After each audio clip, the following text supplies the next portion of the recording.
Conversation for life. No, unless you forget it, which I have. And then I go to the bathroom, and then, you know, the stream is picking up me pissing, which is not great.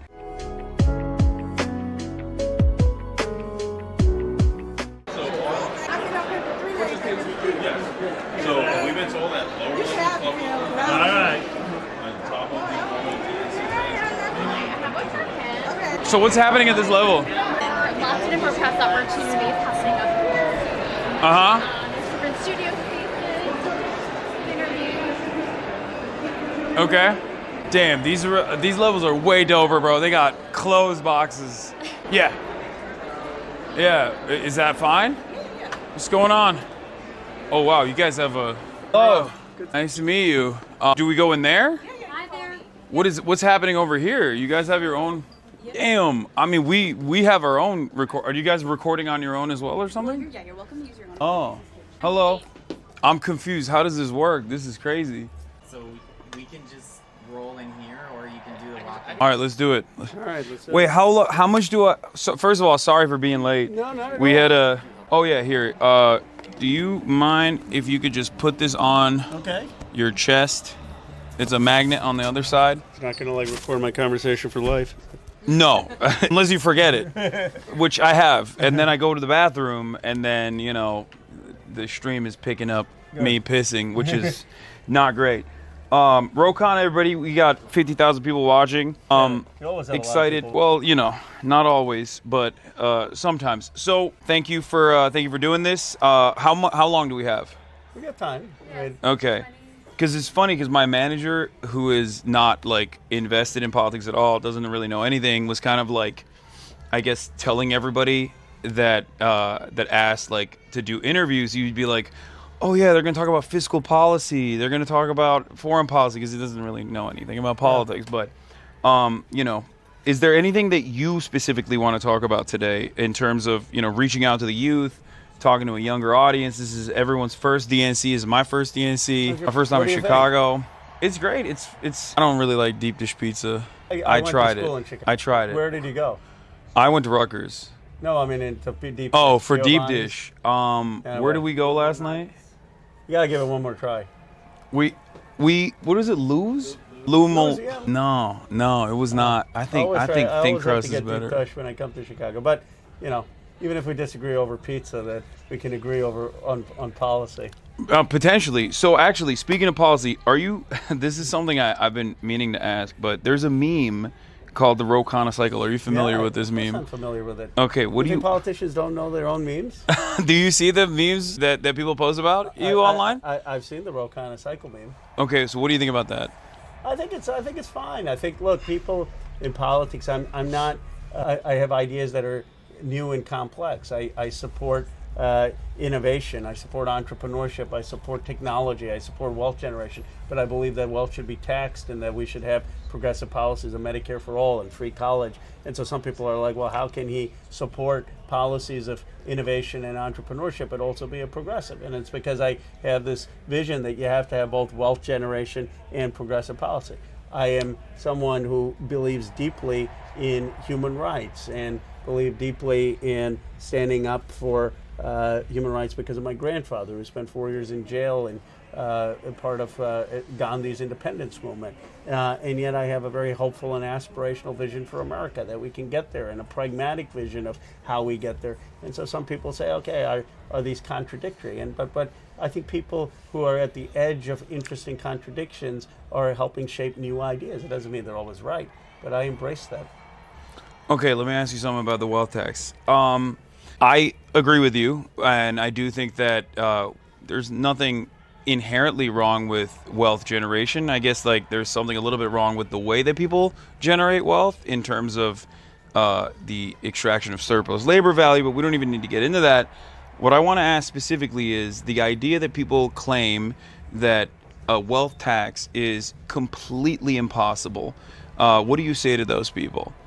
Just not true. I mean, if you tax, well, first of all, why not try it to say before you say it's impossible? What's going to happen? Maybe we do already try it. 90 Property taxes, right? Yeah, exactly. And 93% of wealth is in America. So what are they going to do? Are they going to take their money and put it in China? Come on. They're not going to take their money and put it in India. They're going to pay the tax. And what are they going to buy all artwork? I mean, no, they're not. They're still going to have a lot of things in assets and property and cars and stocks. And yeah, there's going to be some amount that you won't be able to tax, but that's an administrative problem that can be fixed. And you're going to be able to generate a fair amount of revenue based on that. You should also have a tax on financial transactions, of stock transactions, that a lot of other countries do. You should have a step up in basis. When you want to give your money to your kids or your grandkids, they should have to pay for the appreciation that's happened in your stock. Right now you can buy a stock at $100, it goes to $1,000, you give it to your kids, and they don't have to pay that entire capital appreciation. So there are things we can do that allow people to build wealth, but then tax it so that everyone has health care, child care. You know what the biggest challenge, Hassan, in my view, in this country right now is people who are drowning in debt. You talk to 20 and 30-year-olds. They're drowning in debt because of education, because they, like me, I took out $80,000, $90,000 of loans, but it became like $160,000 because of all the interest. You kept having to pile it on. They're drowning in debt because of educational loans. They're drowning in debt because of credit card, and it's charging 30% interest. And they're drowning in debt sometimes because of medical bills. That's crazy when you have my district producing more wealth in one zip code than has ever been produced in the history of humanity. Speaking of your district, actually, what do you think is going on with the tech bro mentality that I feel like for a long time, a lot of the tech evangelists were firmly committed, it seems, to the Democratic Party. And I feel as though there's a little bit of a change. You got the All In podcast, those guys, and many of these like entrepreneurs who are now finding themselves in the throes of the Republican Party more and more. Do you have an opinion on that? Do you know why that's happening? I personally think, not a big fan of a lot of the tech giants in general. I assumed that they were always Republican, and now they're more open about it. But was there a genuine ideological shift in Silicon Valley in your assessment? There has been a slight shift. I mean, 2/3 of people are still supporting the Democrats, but it used to probably be 4/5. So there has been some movement, and the people who are not supporting Democrats are louder. There are a number of reasons. One is something where I think the party should correct. I think we've been unnecessarily hostile to Bitcoin and some of the digital assets, and we can debate whether they have innovation in financial instruments, but at the very least, they're a currency that a lot of people around the world use. They're people who use it in authoritarian nations, who use it in nations with inflation, and we shouldn't be as negative on it. So that's created some negative vibes, and those folks tend to be loud. Then there are folks who are younger in Silicon Valley, many of the PayPal guys, and they don't believe in the state having a positive role. And I think that's just... I think they don't believe in the state, period. Yeah, and that's just a misunderstanding of history, because Tesla was funded by Obama. SpaceX was supported by Ash Carter. The Silicon Valley came into existence because of Kennedy's call to go to the moon and NASA buying semiconductors. So there's a misunderstanding of history and the role that the state has played in allowing for innovation, and we've got to do a better job in making that case. Yeah, let's talk about Elon Musk. What do you think about him being, in virtually every industry? Tesla was not only, it's not just SpaceX, which is an offshoot of NASA. It's like a privatization initiative that normally was handled by the state originally, right? So it takes a lot of government subsidies. I would say that, what's Elon Musk's internet service? Starlink, which now he also has Star Shield, I guess, which is like the more defense contractor side. That's, again, defense contracting, so that's still state subsidies in that regard. But more importantly, Tesla's green energy initiatives, or not Tesla's green energy initiatives, but as you mentioned, Obama's green energy initiatives and like credit swaps kept Tesla afloat at a time when he was damn near bankruptcy, which maybe we should have let him be bankrupt. But and now he's out here talking about how the government is overspending, that the government is spending far too much money, using this like ridiculous reactionary right-wing and somewhat populist sentiment to try to engage with the average person as though he is not taken in billions of dollars and have generated this immense wealth as a direct consequence of government subsidies. Why do you think he's made this dramatic shift to the right? Well, I'm going to recommend that he comes on your podcast. His baby mama was on my podcast back in the day, Grimes.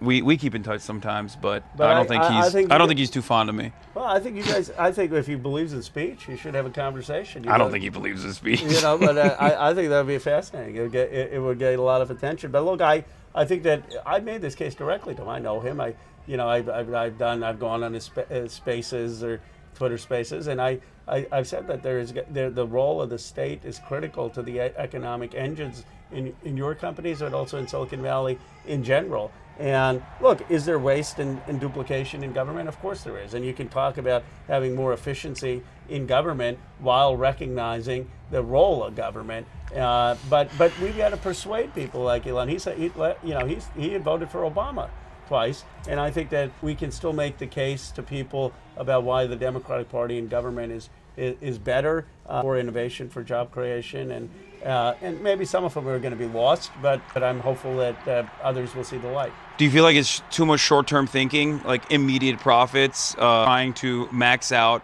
the earnings every quarter instead of like having like a bold agenda for the future that requires maybe a little bit of government funded research and larger government initiatives overall? I certainly think that short-termism has taken place in this country, which is why we've had the hollowing out of research and development budgets. We've had the hollowing out of investment in the country, and the government can take more long-term bets on things like the mRNA vaccine, on things like GPS, on things like the internet. There's a reason that those were funded by the government, because they weren't subject to short-term quarterly profits. And what has made America work in the past has been the combination of the two: the government funding fundamental research, fundamental science, the government funding the scaling of key industries and communities, and the private sector also innovating to commercialize, because you don't want a Soviet-like war economy where everything is being done by the government and you don't have any consumer goods. So it's the combination that has made America work. Okay. Agree to disagree on certain aspects of that, but let's switch gears a little bit and talk about, I guess, war instead of the war economy. There is, it seems, especially in my generation, a genuine disconnect with the way that voters feel about American foreign policy and the way that politicians react to American foreign policy. I wanted to ask you a little bit about, obviously there's protests happening outside of the DNC in terms of demanding a ceasefire in Gaza. Why do you think there is such a disconnect? And I think there isn't a full understanding of the history of the region. You know, as someone who has studied British colonialism because of my grandfather, I mean, British colonized India, they colonized Ireland, they got rid of all the textile industry in India and Ireland, and after the Ottoman Empire, they established a colonial rule over large parts of the Middle East, including Egypt and including what is now Palestine. And the Balfour Declaration was the original sin there, where, yes, we had Jewish self-determination, which I believe in Jewish homeland, but the Palestinians were only given civil and religious rights. They weren't given political self-determination. And that was a British problem. And then from 1936 to 1939, the British, through armed violence, suppressed a lot of the Palestinian self-determination. And I just think that history isn't fully known or taught in America. And what I believe is that we need to recognize Palestinian self-determination for a Palestinian state, and recognize Jewish self-determination and the right of Israel to exist as a secure nation.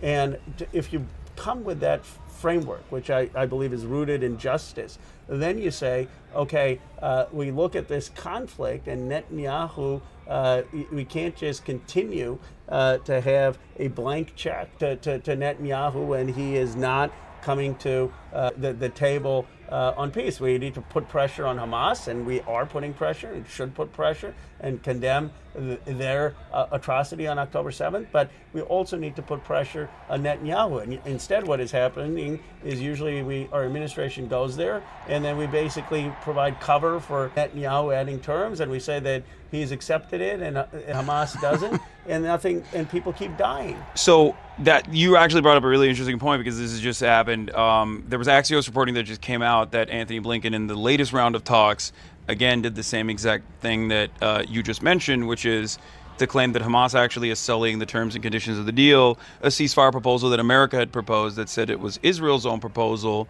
that where obviously Israel killed the principal negotiator on the Palestinian side a couple weeks prior to that, and Anthony Blinken just yesterday said, "Oh no, Benjamin Netanyahu agreed to the deals of this proposal," and then it came out during this, like literally in the past 24 hours, that no, Benjamin Netanyahu had not agreed to the terms and conditions of the proposal once again.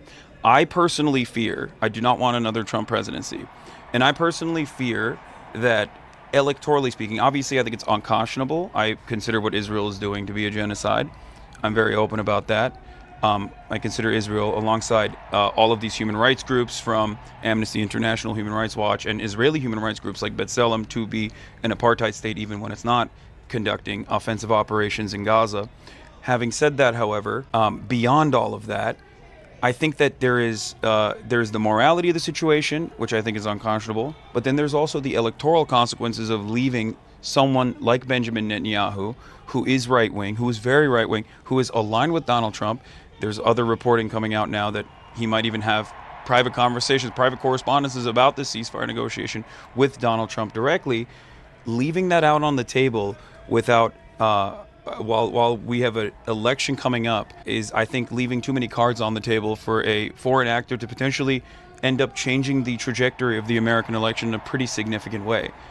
Do you feel like the Democrats are seeing that as a reasonable threat in terms of like what Benjamin Netanyahu might be able to do that would potentially lead America into war as well, into this conflict directly? Do you feel like within the caucuses there is like a genuine perceived threat of such a reality? Well, I agree with you on the danger of Netanyahu. I would use different language in characterizing Israel. I mean, what I believe is that Israel is illegally occupying the West Bank in Gaza, and that that occupation is illegal. But I've been to Israel. I think Israel should exist as a secure state, and that Israel is an ally. But we should be against the occupation. We should be for a two-state solution, and we should recognize a Palestinian state and be one of the 143 countries around the world that does that, which in itself would be a bold policy. So while I don't use some of the language you do, I would just a disagreement. I am quite progressive on the issue, and I was one of 37 Democrats who voted against a blank check in giving offensive aid to Netanyahu because of the concerns of human rights. And I have no love for Hamas. I think they have been engaged in brutal terrorism, but I don't think that the solution is militarily possible if eradication of Hamas, what Netanyahu is trying to do, is not achievable. A reality that Defense Minister Yoav Gallant also has admitted, recognized. It's seemingly only Benjamin Netanyahu, Itamar Ben-Gvir, and Bezalel Smotrich that are refusing to recognize that reality, that Hamas is not a military solution, but it's a political one. What we should have done is listen to our allies, the Gulf allies, the Saudis, Jordan, Egypt, and participated in a summit on the future of Palestine and brought in Palestinian civil society, brought in Israel, Egypt, and say, how do we work towards a two-state solution that is an alternative to the governance structure of Hamas? But the first thing we need to do is bring an end to the war. And what Netanyahu's condition that he wanted, which is to have a continued presence of Israeli troops on the border of Egypt, that's not just opposed by Hamas, that's also opposed by Egypt. And so my view is that we need to pressure Hamas through diplomacy in Qatar, through diplomacy with Egypt, through outreach and clarity with Iran to make sure that Hamas is releasing the hostages. But we also need to put some pressure on Netanyahu, because otherwise Netanyahu can continue to defy the United States if there's not a ceasefire, and if Iran engages as any kind of retaliation for the assassination of Hamas's political leader, then you'll risk the start of a broader war in the Middle East, and that's a big risk to world peace. With the potential of American troops also being deployed in the region with carriers all surrounding the Arabian Peninsula at this moment. Exactly, and Lindsey Graham's already cheerleading for a war in Iran, and Netanyahu would want nothing more than to drag us into a war against Hezbollah and Iran, which I vehemently oppose. So I think that this is a time, Mehdi Hasan has written about it, that we need a pivot from Vice President Harris. I'm glad that they're engaging, but we need a pivot like Hubert Humphrey had in the Vietnam War. The problem is Humphrey did it in October, And if Humphrey had done it in September, he may have won. But Vice President Harris should give a speech. Here is how my vision is going to differ on the Middle East. And that speech should be about not just a permanent ceasefire and a release of hostages, but making it clear that we're going to uphold the Leahy law, that the State Department is going to uphold international law, and that Netanyahu's not going to get a blank check, and that Netanyahu has really defied the administration, and that we're going to hold both sides accountable for ending the violence that is making Israel less secure, that is making the hostage families less secure. Yeah. Yeah, no, that's great. Do you feel like there is a real hurdle in terms of what Kamala Harris can say versus what kind of pressure she could potentially apply internally, as she is still currently a part of the Biden administration as the vice president? I think the biggest way to get a shift is to make a speech about it, or to do an interview with you. I mean, I agree. And then that she is the nominee. She has extraordinary power now. In the administration, I think that would push the administration in the right direction. And so that is what I have said publicly. That is what I've said privately. And I say that not just because it's about an election. It's about human lives. I've got people in my district who have had 16, 17 people and their families killed in Gaza. I've also had people who had family or friends killed on the October 7th attack. And what I want is for this violence to end. And what I want is for a shift in foreign policy. Anyone who thinks that this foreign policy of ours has been successful when we've had a war for 11 months, 40,000 people dying, is just wrong. There's no historian who's going to think, yeah, that was great policy. It's obviously been a failure. Yeah. We have to wrap on this space because it's reserved at Okay. 7:15, but if you want to continue, walk and talk. Okay, we can do that. You want to walk and talk? Walk and dog works. All right, let's do it. This space is cool. So what do you do for fun? I spend time with my kids. Do you work out? I swim and I go on walks. That's my form of workout. But I don't go. I used to when I was younger go hit the gym, but that has. You're kind of tall. You don't ball? You don't ball? I used to. I don't. I don't know where we're going. This way? We're gonna go this way. Do you work out? You look like you work out. I work out a little bit. Excuse me. Which way are we going? Down? Who's your favorite Republican congressperson? I like Mike Gallagher. He just left Congress. Okay, this is a safe pick. Someone who just retired. I'm trying to think of someone who's there right now. Brian Fitzpatrick is This way. He represents my hometown of Bucks County. I've done a lot of builds with him. Those are two at the top of my head. I work a lot with Todd Young. He's a senator from Indiana. Builds on chips and signs. Who's your favorite Democrat? Who's your favorite Democratic congressperson? I like Jamie Raskin. He's really thoughtful. Okay. He's cerebral. He understands a lot of history. I feel like a lot of people like him. Yeah. He's a nice guy. Who's your favorite, other than me? I don't know. Who's my favorite? It's hard. Maybe I really like Ilhan Omar. I like Rashida Tlaib. I like AOC. I like the whole squad. Yeah. Bernie, of course, as well. Where are you? Are you all in on Harris, or are you waiting and seeing, or where are you? I'm waiting and seeing. I would say that, is there a quieter area that we can go to specifically, like maybe not as cluttered? Because we're right in the gate. Oh, you have to leave? In like 5 minutes. No, it's all good. If you guys gotta go, it's fine. Yeah, that might be a little bit better. Yeah, the elevator lobby might be better, yeah. You asked how I feel about Harris. Am I like fully in the tank? No, I would like to, I think that the Democratic Party, I'm very critical of the Democratic Party at times. And I think that they've done a bunch of things that are very, very different than how the Democratic Party normally operates. I feel like one of the biggest issues that I have is that they run scared. Like the Dems, oftentimes they run scared. They're very afraid of being called a radical. They're very afraid of progressive policies or like signing their name on progressive policies. And I think when Republicans run the narrative of crime hysteria, when they run the narrative of immigration panic, I think that's pretty successful. And Democrats don't usually counter narrative against that. And then of course you leave a lot of falsehoods on the table when you don't counter message against that. And then all of a sudden polls reflect that reality. And Dems love focus testing. How would you counter message on crime and immigration? Easy. Look at the data. Crime is at an all-time low. The minor blip that happened in crime mostly focused on homicides, and it was a one-off. It of course immediately went away. Now it's down 40% in places like Philadelphia. So, and even at that time, people were that's a fact.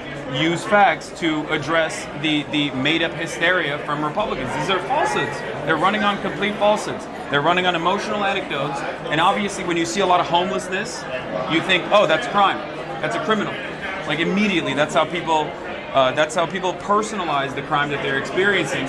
When in fact, like there is no organized retail theft. The notion that local news and national networks were running on organized retail theft while showing National Retailers Association numbers on shrink, when shrink was only going up, adjusted to more foot traffic, more people going out and shopping, was ridiculous. That was something that they could have easily addressed, and instead they did not do that.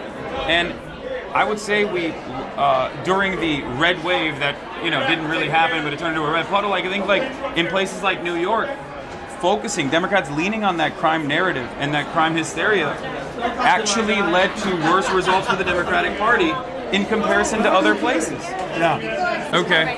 Oh, like outside, like right here? Yeah, and they'll let us right now. Okay.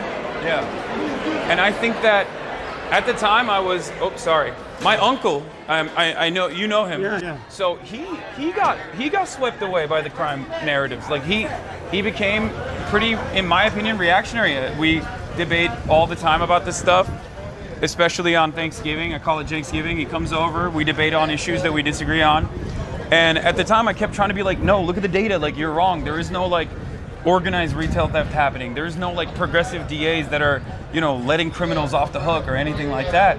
And I think Larry Krasner, all things considered, not being kicked out, even though they undemocratically tried to push him out in Philadelphia, and then the murder rate going down, homicide rates going down in Philadelphia is a perfect response and a perfect example. Doing your homework and knowing your facts. That's what I want. I want Democrats to just like address like immigrants the truth. Commit more crimes than those who are native born. Thank you. Exactly. The idea that like immigrants are doing unimaginable crimes on a regular basis. Donald Trump says at his rallies that hundreds of thousands of Americans are being murdered by immigrants every year.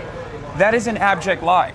The actual data shows that it's 23 homicides per year that undocumented migrants commit. Is that the case? 23. In the fiscal year 2024 so far, 23 homicides have been committed by undocumented migrants. How insane. And then he tries to pair that up by saying, and Republicans do this all the time, fast and loose with data. They play fast and loose all the time. They say, oh, what about the fentanyl deaths? 90% of the drugs that are crossing the southern border, or just all of American borders, are apprehended at regular points of entry. That's the Department of Homeland Security's own data, right?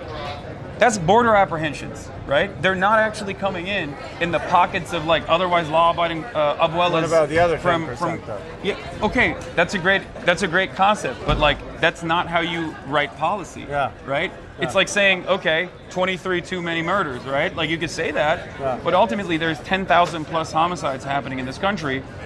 Like it would be like your house is on fire and you're worried about the color of the curtains. You know what I mean? Like it's a minor aspect of a major problem.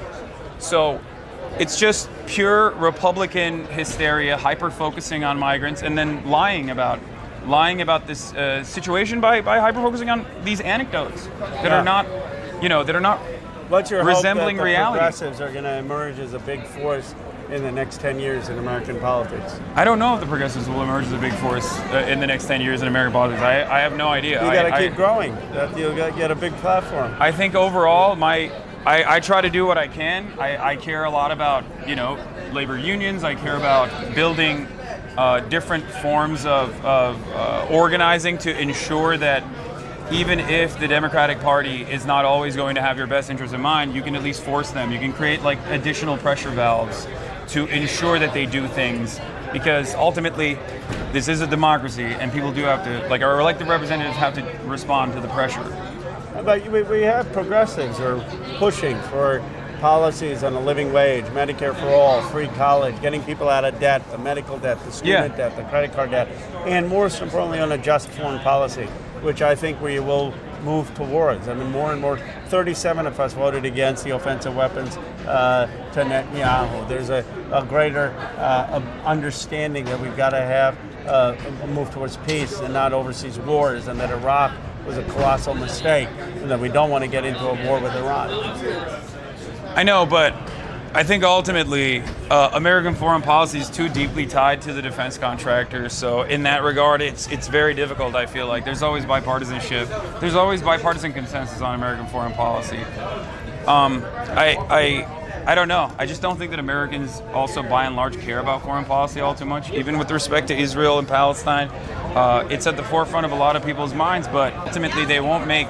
I think the Democratic Party and the Republicans both rely on people not making an electoral calculation on that, on a foreign policy.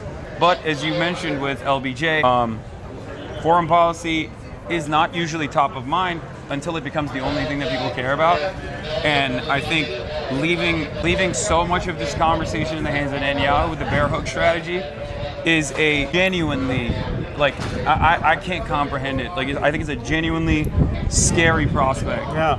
Both a scary prospect from the continuation of Israel's offensive siege in Gaza, which is completely unacceptable, but also genuinely scary because there is a capacity to open up a multiple front war here, and that would require American troops. Well, that's what needs to be avoided, and that's why we need a pivot. Yeah, but I think that progressives like me calling for that and voting that way and trying to shift the policy, and I'm hopeful that the vice president will do it. I think it'll be helpful for her in reestablishing trust with the hundreds of thousands of voters she'll need, not just in Michigan, but in a lot of these battleground states. Yeah, we'll see. I hope. I mean, I'm waiting to see something from the Harris ticket that shows that, but I think that a deviation on foreign policy requires genuine ideological commitment, an ideological commitment to peace. Yeah. And I don't know. I think that Kamala Harris wants to win, and I like that. I think that's good. I hope that they make that calculation and choose to do the right thing in that regard. But I think people want assurances. I understand that. There are too many people who have died, and for me, it's personal, given my grandfather's history with colonialism, that we have a just recognition of the Palestinian self-determination in addition to a secure Israel. And I look forward to continuing this conversation in the months and years ahead, because I think you're a very important progressive voice, even where we don't see always eye to eye, and you may not always agree with me. I think that we're moving. We've got to have more open conversation, honest conversation, and we've got to move this country in a direction that recognizes that so many people have been left out economically, and that has a more just foreign policy. Yeah. All right. Well, thank you so much. Appreciate it. Thank you. Don't forget. Let me get that off you. Yes. So. You were right there. Oh, All right. Thank you so much. thank you. Here you go. Yeah. What's up? It's me. Yeah. What's happening?